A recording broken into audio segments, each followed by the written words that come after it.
Hi, this is Aaron Marshall with Ratio Christi here at UNC Wilmington. In a previous video, we introduced you to the term tactics. Now, this term comes from a book called Tactics by Greg Koukl, in which he gives you tactics to engage in important conversations, evangelism, talking about the most important things in life, but gives you tools in which to do that in a productive way.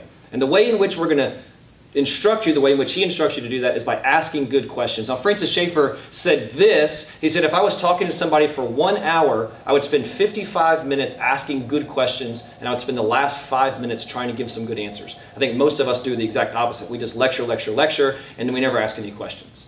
So the beauty of tactics, again, we talked about this in the last video, is you're asking this person questions, you're directing the conversation through your questions, but they're doing all the work. Okay, now it's important to understand tactics are not just tricks to try to make yourself look good, to make the other person look foolish. We are not trying to just win arguments when we're talking to people about these most important things. We're trying to win people for Jesus, and we're trying to win them to certain views that we hold. And we want to do that with an artful manner. We want to do that with respect and gentleness. And so we're not just trying to make people look foolish. And you can do that if you learn some of these artful tricks, because people honestly haven't really thought through why they believe what they believe. So we don't want to make people look foolish. We want to try to, in fact, much of my conversations is trying to help people not look silly while we're wrestling through these things together. But remember, we're trying to then advance the conversation and put a stone in their shoe. All right, so what are the two most important tactics, the two most important, what he calls the Columbo questions that we can ask people? The first question that you always want to ask somebody, the queen mother of all tactics, Koukl calls it, is simply the question, what do you mean by that? Now, why is this question so important?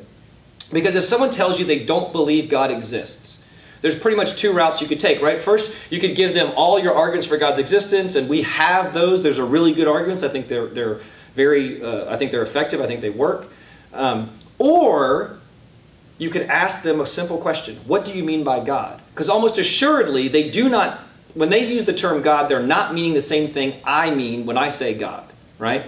So it's a much better question than just launching into some tirade or some sermon about all these arguments for God's existence. It's better to just ask them, what do you mean by God? Right? Someone says the Bible isn't reliable. What do you mean by that?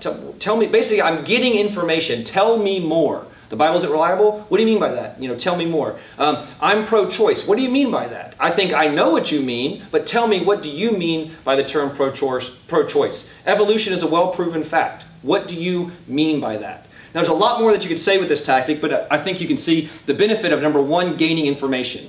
And then, on top of that, we will then add the second tactic. First tactic, to gain information. The second tactic, finding out how somebody came to believe what they believe. Why do they believe that? And you do that with a simple question, how did you come to that conclusion? The reality, though, is if I'm making an argument, I want to have reasons. If I'm building a house, metaphorically with my argument, I want to have reasons and I want to have a conclusion. So if someone's giving their conclusion, you want to understand what are the reasons that caused you to come to that conclusion. And I'm asking them to graciously give me their conclusion, or give me their reasons for coming to that conclusion. And what this also does is it forces somebody who makes a claim to defend their position, what we call reversing the burden of proof. If I make a claim, then I have the burden to defend my position. So if I tell you that the Bible has been translated and retranslated thousands of times, a great question is, how did you come to that conclusion? What usually happens is Christians just start lecturing the person on why they're wrong, and now we're just talking past each other. But if I ask that person, how did you come to that conclusion? Tell me, did you study textual criticism? Tell me more about how you came to that conclusion. What we'll find usually is, number one, they haven't come to a conclusion. They're just repeating back to you things they've heard from other people. But number two, it forces them to have to defend their position. Again, they're doing all the work, and you don't have to do anything but just learn to ask good questions. Some other claims that you've heard before. The universe came into existence from nothing. That's interesting. Tell me, how did you come to that conclusion? What evidence do you have to back that up?